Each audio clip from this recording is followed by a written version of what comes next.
Halo guys, welcome back again to my channel. Bersama saya Hansen di sini, dan seperti biasanya setiap harinya saya akan membuatkan video seputar cryptocurrency. So bagi teman-teman yang tertarik seputar cryptocurrency, boleh jangan langsung like dan subscribe. Jangan lupa juga untuk hidupkan lonceng notifikasinya supaya nggak ketinggalan update terbaru seputar cryptocurrency. Oke, hari ini judulnya adalah siap-siap untuk volatilitas di market cryptocurrency. Nah, kenapa bisa terjadi? Saya akan bahas di video ini. Yang pastinya menurut saya dalam beberapa hari ke depan ataupun bisa dimulai dari hari ini, kita akan melihat volatilitas di market crypto. Saya akan menjelaskan mengapa. Jadi juga saya akan jelaskan sebagai investor dan ataupun misalnya teman-teman trader harus ngapain kira-kira, dan nanti ada analisa teknikalnya juga. Jadi langsung aja kita mulai videonya. Let's go.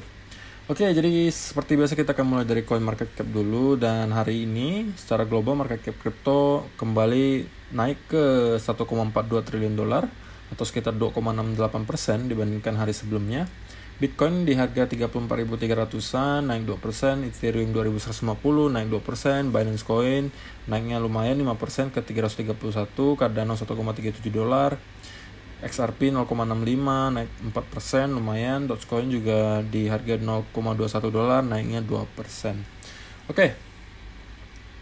Jadi hari ini kita bakalan bahas kenapa sih kira-kira dalam beberapa hari ke depan atau bisa jadi dimulai dari hari ini kita akan melihat lagi volatilitas yang cukup besar di market cryptocurrency. Karena yang pertama, seperti yang teman-teman tahu, kalau Bitcoin ini mempunyai pengaruh yang sangat besar di seluruh market crypto. Jadi kalau misalnya Bitcoin turun atau dump, biasanya altcoin juga ngikut. Kalau Bitcoin pump, altcoin juga biasanya ngikut. Jadi kita bakalan bahas pertama dari segi teknikal dulu. Karena yang pertama teman-teman bisa lihat sendiri, sekarang kita berada di area yang sangat penting. Pertama, kita sedang menuju trendline channel di atas ini. Kedua, juga kita ditahan oleh resisten trendline di sini, yang di sini. Lalu di sini juga. Yang ketiga, kita juga sudah dekat dengan titik resisten di atas ini, di sekitar 35.000. Dan dari kemarin kalau misalnya teman-teman udah nonton video saya sudah pesan juga ke teman-teman kalau mau buy, saran saya waspada, kalau bisa jangan dulu di area sekitar sini karena risk and rewardnya pasti tidak akan bagus. Hoki-hokian teman-teman bisa mendapatkan breakout seperti ini, konsolidasi dan kembali naik bisa jadi. Tapi probabilitasnya menurut saya masih 50-50 sekarang, karena sekarang kita masih tertahan oleh resisten yang cukup besar di sini, kemudian juga nanti ada di sekitar sini. Jadi masih ada kemungkinan kita untuk koreksi lebih dalam ke sekitar 31 ribuan, tetapi yang pertama harus dilewati adalah trendline ini dulu. Oke. Jadi seperti yang sudah dijelasin juga sebelumnya, kita tidak perlu mendebak-debak guys, kira-kira harganya akan kemana 2 jam ke depan, 3 jam ke depan. Yang penting kita adaptasi saja dengan yang dikasih oleh market, dan kalau misalnya ada kesempatan ya kita ambil kesempatan itu. Kenapa akan ada volatilitas? Yang pertama, kita sudah di ujung nih, di ujung pattern di sini, dan biasanya kalau misalnya sudah di ujung, yang terjadi adalah momentum yang cukup kuat, baik ke bawah ataupun ke atas. Seperti misalnya gini, ini adalah momentum yang cukup kuat, ini juga sama. Kalau kita sudah berada di level-level yang penting seperti ini, biasanya akan ada volatilitas.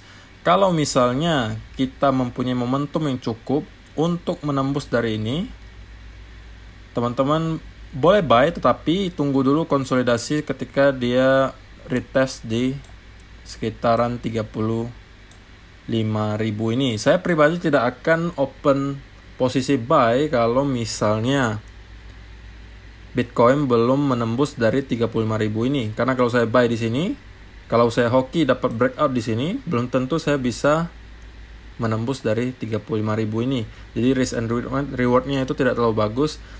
Dan saya lebih prefer kalau misalnya kita koreksi sekali lagi ke bawah, baru saya akan melihat kesempatan di sini untuk buy ke atas. Karena kalau misalnya teman-teman yang beberapa hari lalu nonton video saya masih yakin ya bahwa Bitcoin setidaknya akan retest lagi ke sekitar 39 ribuan. Itu target pertama. Nah, dari sini kita baru bisa menentukan lagi dari pergerakan harganya apakah Bitcoin akan terus naik ke atas atau tereject lagi dan kita akan membuat low baru. Nah, untuk sementara saya masih yakin kita untuk beberapa minggu ke depan kita masih akan bisa retest ke arah 39.000 karena dari pola yang terbentuk di sini seperti model descending channel dan di sini biasanya adalah pola yang bullish. Dan saya cukup yakin kita targetnya bisa sampai ke 39.000 minimal ya. Kalau misalnya momentumnya cukup kuat ya alhamdulillah kita mungkin bisa nyampe ke 43.000 atau mungkin tembus lagi ke atas. Cuman itu pastinya terlalu jauh untuk dibicarakan sekarang. Yang pastinya kita bicarakan untuk soal yang dekat-dekat dulu ya. Tetapi kalau misalnya teman-teman yang investor jangka panjang seperti biasa tidak usah terlalu pusingin tentang double top, misalnya di sini double top nih, ya teman-teman investor jangka panjang nggak usah pusing, kan teman-teman tinggal cicil aja, ya kan? Teman-teman yang investor jangka panjang udah tahu namanya Bitcoin ada siklusnya, jadi hanya tinggal masalah waktu untuk Bitcoin kembali ke all time high-nya. Jadi teman-teman nggak usah khawatir kalau misalnya investor jangka panjang. Ini khusus kalau misalnya teman-teman yang trader jangka pendek pengen cuan-cuan tipis-tipis, atau misalnya teman-teman trading future, ya ini bisa dijadikan sebuah pedoman. Tentunya teman-teman juga harus analisa sendiri, jangan melulu dari analisa saya, karena bisa jadi analisa saya juga benar, bisa jadi salah gitu kan. Jadi harus ditambah juga dengan alasan pribadi teman-teman. Nah, tadi sempat ada double top. Nah, apakah kita masih akan nge-retest ke atas? Kita lihat aja nanti. Kalau misalnya triple top ataupun kita breakout sedikit lalu turun lagi, saya bakalan cari kesempatan untuk short kalau sudah nembus dari trendline merah ini ya guys. Jadi dua skenario, kalau tembus dari trendline merah ini saya bakal open short. Kalau misalnya sekarang kita tembus ke atas dan kita konsolidasi di daerah ini sekitar 35 ribuan, saya bakal cari kesempatan untuk buy. Jadi gitu aja. Jadi kita di sini mainnya yang santai aja guys, kita tunggu aja market kasih kesempatan ke kita, baru kita ambil kesempatannya. Jadi kita untuk sekarang cukup nonton aja dulu kira-kira apa yang akan terjadi pada Bitcoin. Dan kalau misalnya salah satu dari skenario yang tadi saya sebutkan terjadi, saya bakalan open posisi. Oke, yang perlu teman-teman ingat juga bahwa kenapa akan terjadi volatilitas dalam beberapa hari ke depan. Pertama ya, Fear and Greed Index yang Bitcoin sekarang masih dalam tahap atau fase extreme fear. Extreme fear pada hari ini, kemarin juga sama extreme fear, minggu lalu udah fear, last month juga sempat fear. Kemudian teman-teman bisa lihat chartnya di sini. Kita sudah cukup lama berada di fase fear dan extreme fear. Dan kalau dari sejarahnya, dari tahun sekitar 2018 sampai sekarang, jika kita berada di fase sekitar angka 20 dan 10 ini, itu jarang sekali selama ini. Coba teman-teman lihat, udah lama banget kita di daerah sini kan, sedangkan di sini juga cukup lama, tapi tidak selama kita sekarang. Di sini juga sama, di sini juga sama, di sini juga sama. Teman-teman bisa lihat setumpuk di sini, berada di angka extreme fear. Dan ini tidak selama dengan ini, teman-teman bisa lihat. Dan kita belum pernah selama ini berada di fase fear. Jadi at least ya kita ada spike seperti ini ke atas, ke arah netral ataupun misalnya ke arah greed gitu ya. Oke, jadi itu yang pertama. Kedua juga kenapa akan ada volatilitas, karena orang-orang banyak antisipasi soal GBTC unlock. Ini juga ada dibahas di video kita sebelumnya soal Grayscale yang akan unlock. Salah satu unlock terbesar di tahun ini yang terjadi di bulan Juli 18 atau 18 Juli.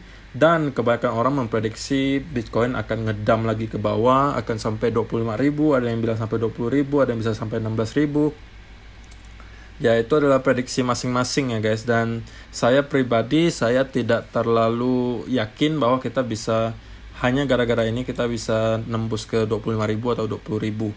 Saya pribadi masih yakin, kalaupun kita ada koreksi, kita ya masih bisa bertahan di atas level 30-an ribu. Tapi itu menurut saya pribadi ya guys. Dan banyak sekali orang-orang yang bilang, "Bang, abang salah gitu. Ini bakal turun ke 25.000, ini bakal ke 20.000." Jadi saya cuma mau pesan sih ke orang-orang seperti itu, bahwa kalau kita berbeda pendapat itu belum tentu salah satunya salah gitu ya. Belum tentu kalau saya bilang banyak orang bilang B, tapi saya bilangnya A, belum tentu saya salah. Tapi kalau saya bilang A, belum tentu juga saya benar, guys. Jadi teman-teman perlu paham itu. Ini hanya masalah perbedaan pendapat aja, tidak perlu dipusingkan. Dan tergantung dengan manajemen resiko masing-masing. Karena begini, ini kan analisa saya pribadi. Kalau misalnya teman-teman punya analisa, oh bakalan ada dump ke 25.000 ya tidak masalah. Teman-teman kalau bisa ngambil kesempatan dengan pengetahuan teman-teman itu ya lebih bagus gitu kan. Tapi kalau saya lebih percaya kalau kita tidak akan menembus dari 30.000 hanya karena masalah GBTC unlock-nya. Kalau misalnya teman-teman bilang bisa sampai ke 20.000 atau ke 16.000, itu mungkin karena juga dibarengi oleh berita-berita lain atau hal-hal lain, bukan hanya karena GBTC unlock. Itu menurut saya ya. Tapi kalau dari pola yang saya lihat, saya masih yakin kalaupun kita koreksi ya bisa jadi mungkin ke area sini lah, dan kita bisa rebound lagi ke atas. Tapi itu menurut saya ya. Jadi itu analisa saya pribadi juga. Boleh teman-teman percaya, boleh teman-teman enggak. Jadi saran saya ya teman-teman masing-masing harus melakukan research juga gitu ya. Oke. Kemudian juga teman-teman perlu ingat juga, selain tanggal 18 Juli akan ada GBTC Unlock, tanggal 21 Juli ini Jack Dorsey adalah CEO-nya Twitter dan juga si Elon Musk kemungkinan besar akan membuat sebuah event yang membicarakan tentang Bitcoin. Di sini Twitter founder Dorsey suggesting having talk, to which Tesla CEO Elon Musk reply. Jadi di sini dikatakan ya intinya mereka ngebalas-balasan tweet di Twitter, dan Elon Musk bersedia untuk menghadiri event tersebut. Tapi belum tahu ya, harusnya jadi karena Elon Musk sendiri bilang let's do it, ayo lakukan. Jadi harusnya bisa lah ya. Jadi tanggal 21 Juli harusnya kita akan ada event yang namanya The B Word, dan beberapa orang diantaranya yang hadir adalah CEO-nya Twitter Jack Dorsey dan juga Elon Musk. Jadi itu juga pastinya bisa jadi akan membawa volatilitas untuk market, tergantung apa yang mereka omongkan. Siapa tahu Elon Musk bilang Tesla bakal nerima lagi tiba-tiba Bitcoin, ya kita kan happy juga gitu ya sebagai investor. Otomatis kita akan terbantu lagi secara sentimen, dan pasti investor pada mulai masuk lagi. Oke. Guys, untuk video hari ini saya rasa cukup sampai di sini dulu. Jangan sampai lupa di like dan di subscribe kalau teman-teman suka dengan video kali ini. Dan kita akan bertemu lagi di video yang berikutnya. Thank you, bye-bye.